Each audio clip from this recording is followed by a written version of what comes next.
한 주 동안 잘들 지내셨습니까? 아멘. 네. 오늘은 거룩하고 복된 은혜의 날입니다. 또한 7월을 맞이하는 첫 번째 주일을 우리가 맞이하고 있습니다. 그리고 우리 한국의 모든 교회가 오늘은 바로 맥주 감사절로 예배하는 날입니다. 올 한 해 전반기에 하나님께서 우리에게 맥주 감사절로 주신 이 날에 전반기에 얻을 수 있었던 모든 감사하는 마음을 담아서 우리 하나님께 예배하는 우리 모두의 모습이 되기를 간절히 소망합니다.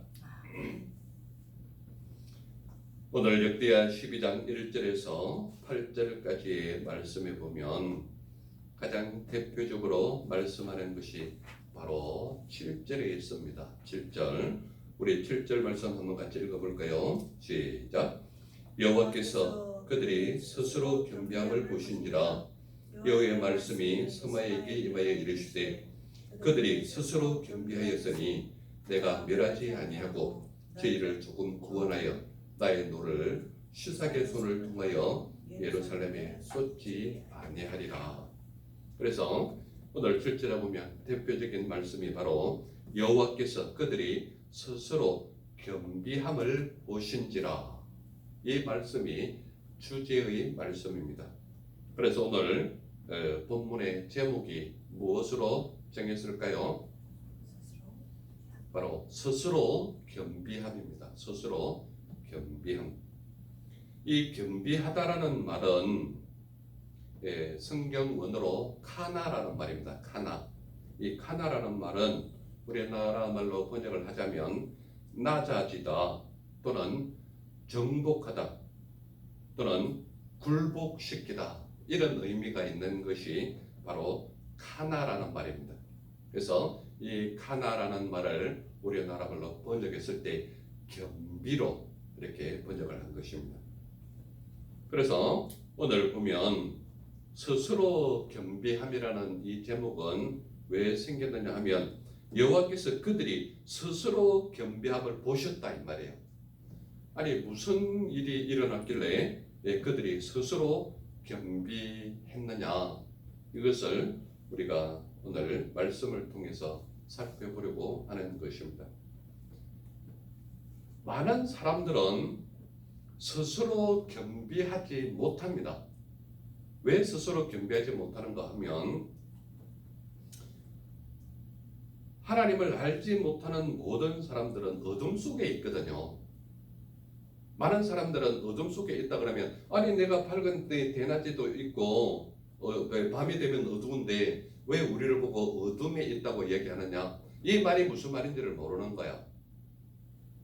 그렇기 때문에 그들은 당신들은 어둠 속에 있습니다. 어둠 속에 있습니다. 죄인입니다. 이렇게 이야기하면 내가 무슨 죄를 저질렀느냐, 나는 법 없이도 살 수 있다, 이렇게 말하는 사람들이 대부분입니다. 그렇기 때문에 사람들은 스스로 겸비할 수 없는 존재가 바로 그들의 삶의 모습인 것입니다. 왜냐하면 어둠은 스스로 빛을 발할 수가 없는 거예요. 어둠은 어둠 자체에 있는 그 자체를 깨닫지 못하는 거예요. 어둠이 깨달을 수 있는 유일한 것은 뭔가 하면 빛이 오면은 내가 어둡구나 라는 것을 깨달을 수 있는 거예요. 그러므로 새벽이 아무리 어둠을 주장하려고 해도 이른 아침 태양이 뜨면 어둠은 물러갈 수밖에 없다 이 말입니다. 그러므로 어둠은 스스로 빛을 발할 수 없는 존재이기 때문에 하나님을 알지 못하는 어두운 인생은 절대 스스로 겸비함을 이루지 못한다 이 말입니다. 또한 죄인은 말씀 없이는 깨달을 수가 없는 게 죄인의 모습이에요. 그러므로 말씀을 깨달을 수 있다 그러면 그 속에는 하나님의 영이 들어가 있어야 깨달을 수가 있는 거예요. 그러므로 우리의 삶을 통하여서 죄인은 말씀 없이는 절대 깨달을 수가 없기 때문에 스스로 겸비하지 못하는 존재가 우리 사람의 모습인 것입니다. 또한 우리 사람들은 지혜 없이는 스스로 겸비할 수가 없는 것입니다. 그렇다면 이 지혜는 누가 주는 것이냐? 여호와 하나님께서 주시는 지혜만이 우리가 어떤 존재인가를 깨달아 알 수 있는 존재가 된다. 그러므로 지혜 없이는 절대로 스스로 겸비할 수가 없다. 겸비가 뭐라고 그랬습니까? 바로 카나라는 의미로서 낮아지다, 정복하다, 굴복시키다라는 말이에요. 그러므로 자기 스스로 낮아지고 자기 스스로 정복당하고 자기 스스로 굴복하는 일은 하나님의 말씀 없이 지혜 없이는 이루어질 수 없는 존재다. 그러므로 오늘 살아가는 수많은 사람들은 믿음 없이는 절대 스스로 겸비하지 못하는 존재가 바로 저들의 모습이다 이 말입니다. 그런데 오늘 말씀 속에서는 7절에 보면 우리에게 분명히 말씀하고 있는 것이 여호와께서 그들이 스스로 겸비함을 보셨다라고 말하고 있는 거예요. 아니 도대체 무슨 일이 일어났길래 그들이 스스로 겸비함을 여호와께서 보셨느냐? 그것을 오늘 우리가 말씀을 통해서 살펴보려고 하는 것입니다. 첫 번째로 나타나는 관점이 뭔가 하면 르호보암이 여호와의 율법을 버렸다라고 말하고 있는 거예요. 그게 어디에 있습니까? 1절에 나타나고 있습니다. 1절 말씀 우리가 한번 같이 읽겠습니다. 시작. 르호보암의 나라가 견고하고 세력이 강해짐에 그가 여호와의 율법을 버리니 온 이스라엘이 본받은지라 이렇게 분명히 말하고 있는 것입니다. 그러므로 첫 번째로 여호와께서 그들이 스스로 겸비함을 보셨다라는 그 관점 속에 첫 번째로 나타나는 것이 뭔가 하면 르호보암이 여호와의 율법을 버렸다는 관점이 나오는 거예요. 그러면 르호보암이 도대체 누구냐? 북이스라엘의 왕도 아니고 남유다의 왕이 르호보암이에요.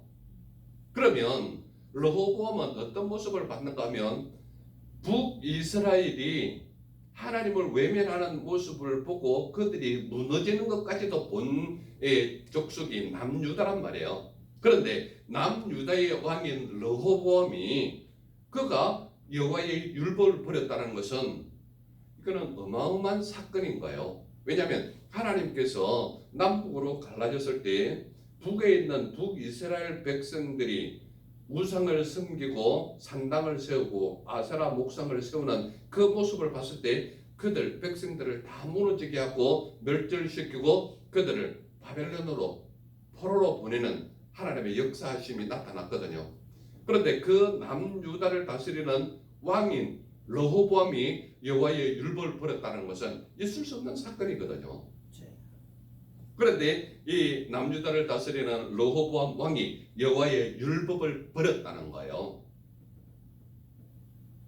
그래서 그들의 모습이 무엇이라고 말씀이 말하고 있는가 하면 그들이 여호와께 범죄했다고 말하고 있는 거예요. 어디에 있습니까? 2절에 나타나잖아요. 2절 우리 같이 한번 볼까요? 그들이 여호와께 범죄하였으므로 이렇게 나와 있죠. 그러니까 그들이 르호보암이 여호와의 율법을 버렸다라는 그 관점이 드러나자마자 제일 먼저 나타나는 게 뭔가 하면 그들이 여호와께 범죄했다고 말씀이 말하고 있는 거예요. 그러니까 율법은 누가 주신 거예요? 하나님께서 하나님의 종 모세를 통하여 율법을 주신 것이거든요. 그렇다면 율법은 우리에게 어떤 역할을 하고 있는가 하면 율법은 우리에게 죄를 깨닫게 해주시는 거란 말이에요. 그러므로 하나님께서 주신 율법이기 때문에 이 율법은 우리가 버려서는 안 되는 거예요. 그렇기 때문에 우리는 하나님께서 주신 율법이기 때문에 율법의 단 하나도 우리가 배반할 수가 없는 거예요. 왜냐? 율법은 우리에게 죄를 깨닫게 하는 것이기 때문에 율법 자체는 우리에게 굉장히 필요한 거예요. 왜냐? 하나님 앞에 섰을 때에 우리가 죄를 깨닫지 못하면 구원받을 수 있는 길이 없는 거예요. 그런데 우리에게 죄를 깨닫게 해주는 것이 뭔가 하면 바로 율법이란 말이에요. 그런데 르호보암, 즉 말하자면 남유다 왕인 르호보암이 여호와의 율법을 버렸는데 버렸다라는 첫 번째 관점으로 드러나는 것이 바로 그들이 여호와께 범죄했다는 거예요. 하나님께서 주신 율법을 그들 스스로 버렸기 때문에 여호와 하나님 앞에 범죄했다라는 내용이 우리에게 알려지고 있는 거란 말이에요. 그러니까 당장 어떤 역할이 나타나는가 하면 예굽왕 시삭이 예루살렘을 치러 올라왔다고 말하고 있는 거예요. 어디에 있습니까? 2절 우리가 같이 읽겠습니다. 그들이 여호와께 범죄했으므로 르호보암 왕 제5년에 예굽왕 시삭이 예루살렘을 치러 올라오니, 자, 우리가 승제순례 때 이스라엘 가보셨잖아요. 이스라엘 위치가 어디쯤인가 하면 지중해 바닷가가 있는 맨 끝쪽에 있단 말이에요. 맨 끝쪽에 있는데 이스라엘 땅을 기준으로 우리가 머릿속에 잘 기억을 해보세요. 이스라엘 땅이 지중해 맨 끝 땅 쪽에, 맨 끝 바닷가 쪽에 있는데 이스라엘을 기준으로 동쪽으로 가면 사막이에요. 북쪽으로 가면 바벨론 큰 어마어마한 땅이 나오는 거예요. 남쪽으로 오면 누가 있습니까? 애굽이 있는 거예요. 그러니까 지금 애굽 왕이 그때 시삭이었는데 시삭이 지금 남쪽에서 위로 올라가는 거니까 올라갔다고 말하고 있잖아요. 그래서 여기에 애굽 왕 시삭이 예루살렘을 치러 올라왔다라고 이절에 분명히 말하고 있는 거예요. 그러니까 결과적으로 하나님은 하나님의 말씀에 배반하거나 위배하거나 하나님의 율법을 버렸던 그 백성들은 누구를 통하여 하나님의 역사심이 나타나는가 하면 하나님을 알지 못하는 이방 나라를 동원해서 하나님의 택한 백성들을 변화시키려고 하는 거란 말이에요. 하나님은 항상 하나님의 백성을 치고 하나님의 말씀에게 하나님의 백성에게 고통을 주고 하나님의 말씀에게 압박을 주는 것은 뭔가 하면 하나님께서 그들을 고통을 주려고 하는 것이 아니라 그것을 통하여 하나님을 믿는 믿음의 신앙을 회복하기 위해서 믿지 아니하는 이방 백성들을 동원하시는 분이 하나님이시란 말이에요. 그렇기 때문에 하나님은 예굽 왕 시삭을 동원해서 예루살렘을 치러 올라오는 그러한 역사를 하나님께서 만들고 계신다 이 말입니다. 그러므로 오늘날 우리나라 이 백성이 하나님의 말씀을 대적하고 하나님의 말씀을 배반하고 하나님께서 진리로 세우신 것을 비진리가 진리인 것을 자꾸 합법화하려고 하는 그들은 하나님께서 그냥 주시지는 않는다 이 말이에요. 그러므로 우리는 오직 하나님의 말씀에 입각한 삶이 우리의 삶이 되어야 하는 것이고 진리 대신 예수 그리스도를 믿고 따르는 모습이 우리의 삶이 되어야 한다는 것을 말씀을 통하여 우리에게 알려주시는 것이다 이 말이에요. 그러므로 우리는 오직 여호와 하나님만 믿고 따르는 믿음의 백성들이 우리의 모습이 되어야 된다 이 말씀을 하고 있는 거예요. 그래서 그들이 여호와께 범죄했다라는 것이 드러나고 예굽 왕 시삭이 예루살렘을 치러 올라오는 모습까지도 하나님께서 우리에게 알려주신다. 그리고 그 올라온 예굽 왕 시삭이 어떠한 모습으로 왔는가 하면 그에게 병거가 1200대라고 말하고 있고 마병이 6만 명이나 동원됐다고 말하고 있고 함께 온 용병이 헤아릴 수 없이 많다라고 말하고 있는 거예요. 그 용병이라는 말이 있습니까? 있습니까?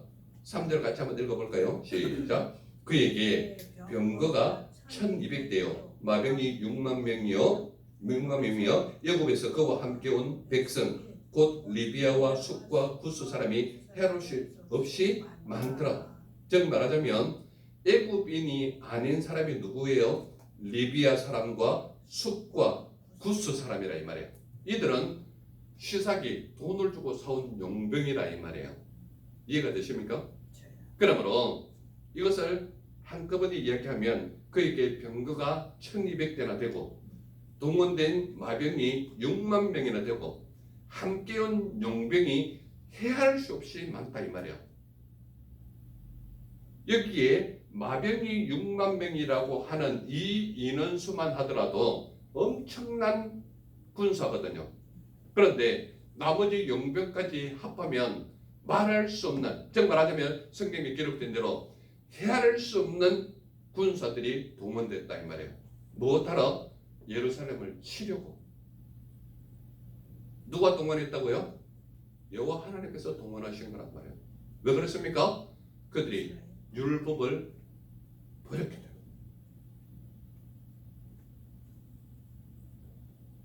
르호보암이 여호와의 율법을 버렸으니까 누가 따라했다고 합니까? 1절 온 이스라엘이 본받은지라. 그러니까 한 나라를 다스리는 지도자가 잘못을 범해버리면 모든 백성들이 아니 우리가 뽑은 지도자도 저런 짓을 하는데 우리가 못해? 왜 못해? 라고 하는 거예요. 그러니까 지도자급에 있는 사람이 제대로 된 삶의 모습을 보이지 못하면 모든 백성들이 죄를 범하는 거예요. 그러니까 신문지상이나 TV 뉴스를 보면 인간으로서 보지 못할 모든 악한 짓들을 하는 이유가 뭡니까? 지도자들이 제대로 된 모습을 못 보이잖아요. 그러니까 불법적인 것을 행하면서 불의한 모습을 보이는 게 아니라 나만 하냐라고 항거하는 것이 오늘날 우리가 볼 수 있는 사회의 저변적인 모습이다 이 말입니다. 그러므로 하나님의 말씀을 가르치는 사람이거나 백성들을 이끄는 지도자의 모습은 말씀에 입각한 온전한 삶을 살지 못하면 자기를 믿고 따르는 수많은 백성들이 그와 똑같은 일을 행하는 거예요.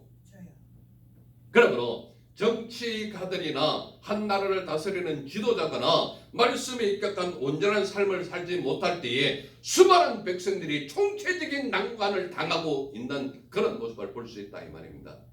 멀리 갈 필요도 없습니다. 이 나라 이민족이 어떻게 살고 있는지 TV 뉴스에 어떤 것이 보여지는지 배우는 백성들이 어떠한 삶을 살고 있는지 또한 지도자를 어떻게 평가하고 있는지 이것을 보면 그가 올바른 길을 가고 있는지 잘못된 길을 가고 있는지 만천하에 이미 드러나 알고 있는 사실이 되고 만다 이 말입니다.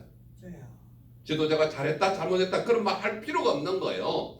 온전한 모습으로 바른 길을 가게 되면 모든 백성들이 편안할 것이요 올바른 길로 갈 것이요 도덕적으로 윤리적으로 깨끗한 사회가 이루어질 수밖에 없다 이 말이에요. 그러나 지도자급이 그렇게 살지 못할 때는 전 나라가 총체적인 난국을 당할 수밖에 없는 것이 그날의 지도자의 모습이다.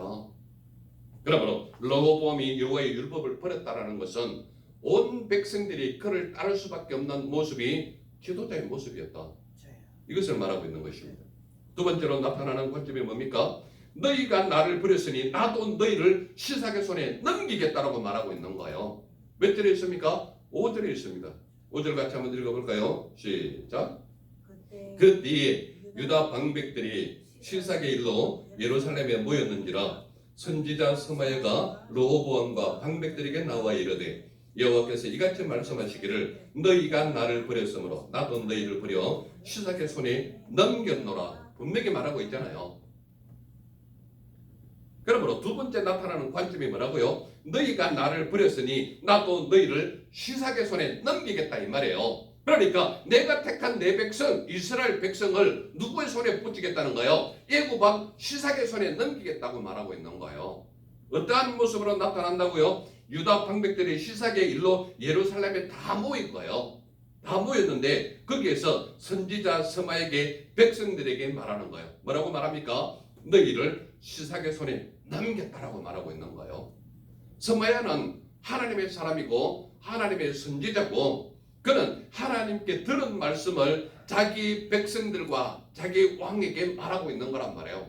그러니까 선지자는 왕 앞에 서든 백성 앞에 서든 수많은 군중이 모여있던 하나님께 들은 말씀을 확실하게 전달해야 될 책임이 바로 선지자에게 있는 거예요. 그러므로 그 수많은 백성들과 왕 앞에 섰을 때 선지자가 얼마나 마음이 떨리겠어요. 그러나 하나님의 말씀을 가진 선지자는 하나님께 들은 말씀 그대로를 전해야 되는 거예요.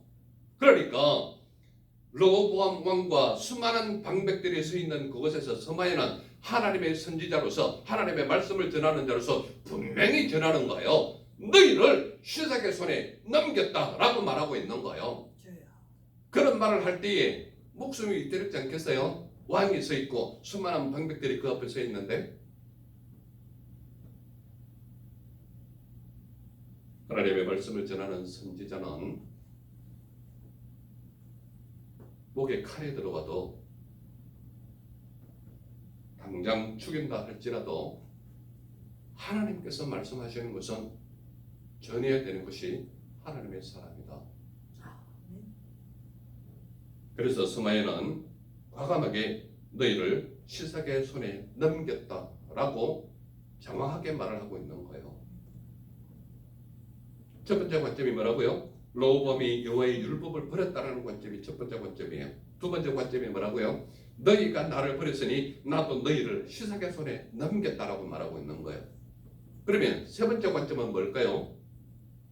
이스라엘 방백들과 왕이 스스로 겸비하였다라고 말하고 있습니다. 몇 절입니까? 6절입니다. 6절 우리 같이 한번 읽어볼까요? 시작. 이에 이스라엘 방백들과 왕이 스스로 겸비하여 이르되 여호와는 의로우시다 이렇게 말하는 거예요.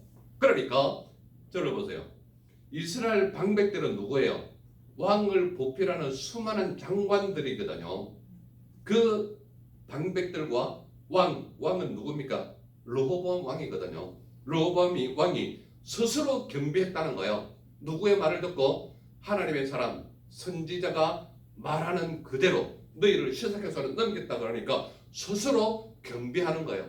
겸비가 뭐라고 얘기했습니까? 카나라는 말로 낮아지다, 굴복시키다, 정복하다 이런 의미인 거예요. 그러니까 자기 스스로 겸비했다 이 말은 스스로 그 말을 듣자마자 낮아졌다. 그래서 그들의 입술로 나타내는 첫 번째 고백이 뭡니까? 여호와는 의로우시다. 이 말은 뭐예요?